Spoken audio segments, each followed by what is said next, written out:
Sa video na ito, ating alamin at talakayin ang patungkol kung paano natin pananatilihin ang mga apoy na nag-aalab sa atin.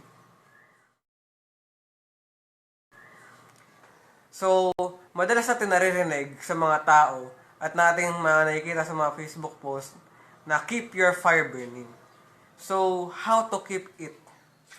How to keep our fire burning? So, una is we need to pray.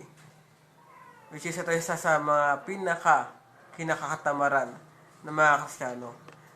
Mananalangan na sila kapag meron silang kailangan sa Panginoon. Kailangan nila ng provision o ng kagalingan o ng kung ano pa mang kailangan nila. So, dapat ask natin sa Lord na, Lord, I want my fire.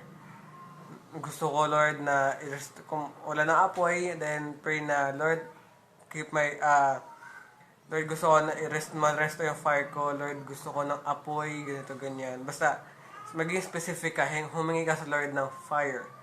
At panatilihin mo itong nag-aalab. Pangalawa is kailangan magbasa ng Biblia. So, reading the Bible is one of the way para i-keep yung fire natin na nagbe-burn. Tagalog, English, ano. Pero, yun, kasi pinapakain natin yung spirit natin. And, mas nagkakaroon tayo ng knowledge and understanding and wisdom sa ating mga puso at isipan. So, ayun. Ayun nga, mas nagkakaroon tayo ng wisdom, knowledge, and understanding. Kumbaga, meron ka ng kaalaman patungkol sa gantong kasalanan or gantong promise or kung ano man yan. Halimbawa, warning o kung ano man yung basa mo, meron ka ng kaalaman doon. Ngayon, halimbawa, yung command doon, manampalataya ka. So, meron ka ng kaalaman. Ngayon, yung kaalaman na yon, pwede mo siyang maintindihan. At yung wisdom is ito na yung ina-apply mo na siya sa buhay mo. So, meron ka ng mga ganun. Pangatlo is devotion. So, sa Bible, tayo ay kinakausap tayo ng Panginoon. Sa prayer, kinakausap natin siya. Sa devotion, ginagawa natin parehas. Nanalangin tayo sa Lord at nagbabasa tayo ng Bible. So, ay yung ginagawa natin. Nagkakaroon na ng conversation. Nagkakaroon na ng communication. So, Pang-apat,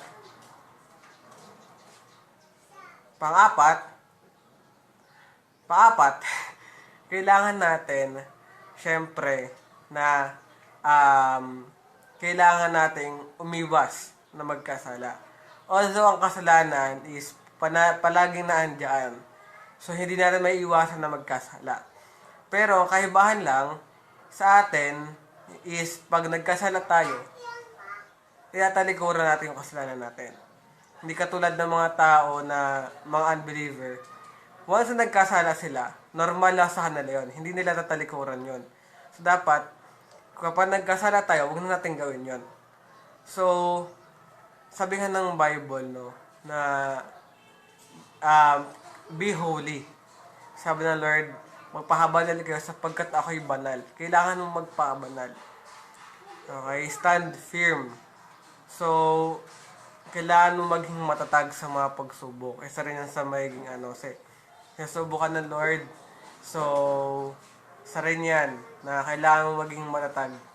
So, kailangan sa mga persecution, matatag ka. Sa mga trials, matatag ka. Isa rin po sa gusto ko dagdag ay yung relationship with God. So, ito na yung panghuli natin. So, ayun. So, sabi dito Matthew 25 verse 12.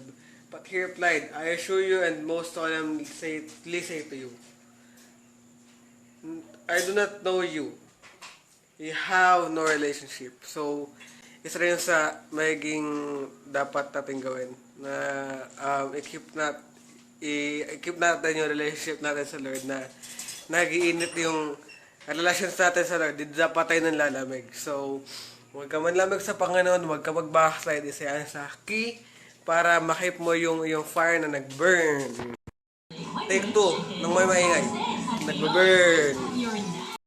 So, it's another day at di ba po ako naliligo. Gusto ko lang po idagdag kasi rin po nakalimutan na kailangan po natin na kailangan po natin umattend ng mga gawain ng church. Dahil po mga kapatid, kapag umattend po tayo ng gawain ng church, may word of God, may prayer, may praise and worship.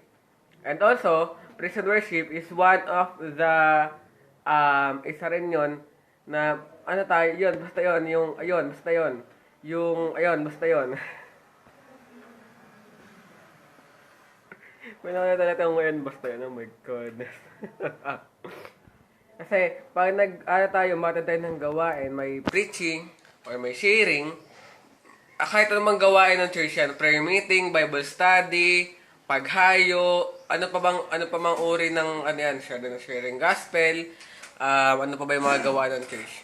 Kung atan kayo ng gawaan ng ibang church na recommended na ng church nyo, or kung ano man yung, ano man yan, basta yon na makakatulong yan para mag-ignite masala yung fire. Lalo na pag ikaw ay naka-nice. Lalo na kapag ikaw ay nakaranas na revival. So, ayun. Dagdag ko lang ha. Dagdag ko lang. Panghuli po mga kapatid is dapat po napatasin po natin yung mga pananampalataya. Kasi pag pinataas natin yung pananampalataya natin, pag nag-increase tayo sa ating mga pananampalataya, kapag tumaas yung level ng pananampalataya natin, halimbawa, yon. So, halimbawa nga, kung dati baby Christian ka lang, ngayon follower ka na. At kung ano, senior ka na tagala talaga. So, ganon. So, increase mo yung pananampalataya mo, may level yan. Kailangan mataas yung level ng yung pananampalataya. Even though yung pananampalataya natin, hindi lang ito pataasan ng level, pero dapat mas mataas, mas maganda na mataas yung pananampalataya mo. So, increase your faith, kapatid. Patatagin mo yung pananampalataya mo, increase your faith. Okay, matap. So, tandaan natin, keep our fire burning. So, yun lang po mga kapatid, sa po yung bagis na yun, sa po yung meron kayo tulong sa nalaki ngayon. Hanggang sa muli po magkita-kita po tayo. Pray po sa labas yung manonood. Magpalit po kayo ng Panginoon. Mag-ingat po kayo lahat lagi.